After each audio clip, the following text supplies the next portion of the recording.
Praise the Lord. அன்பு இறை உறவுகளே,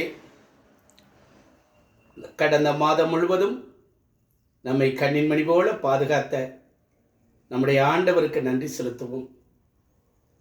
எத்தனையோ சூழ்நிலைகள் இருந்தாலும் அவர் நம்மோடு இருந்து காத்து வழிநடத்தினாரே, அவருக்கு நன்றி செலுத்த நாம் கடமைப்பட்டிருக்கிறோம். அப்பா, நேற்று இருந்தவர்கள் இன்று இல்லை, நாளை இருப்பார்களோ என்னவோ தெரியாது.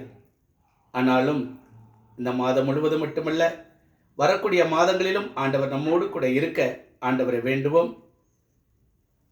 இறை வார்த்தையாக, விழிப்பாய் இருங்கள், மானிடன் வரும் நாளை ஒருவரும் அறியார்.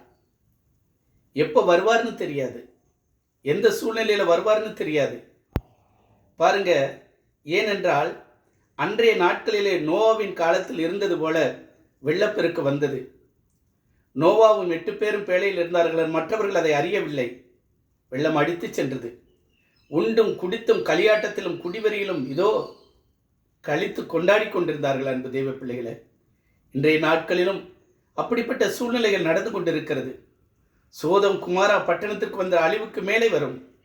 அன்றைக்கு நடந்த காரியங்கள் இன்றைக்கும் நடைபெற்று கொண்டிருக்கிறது. நினைத்து பார்க்க முடியவில்லை. ஆம், அவருடைய வருகையிலே நாமும் எடுத்துக்கொள்ளப்பட வேண்டும். அதுதான் முக்கியம்.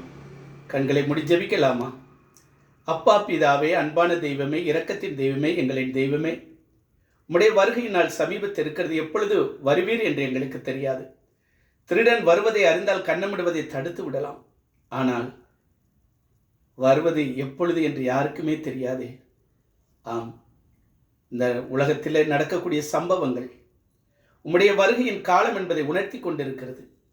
அதில் நாங்கள் இதோ தப்பித்து கொள்ள உம்முடைய சமூகத்திலே வந்து சேருவதற்கு எங்களுக்கு கிருபை செய்யுங்க. இயேசுவின் நாமத்திலே ஜெபிக்கிறோம் எங்கள் நல்ல தகப்பனே.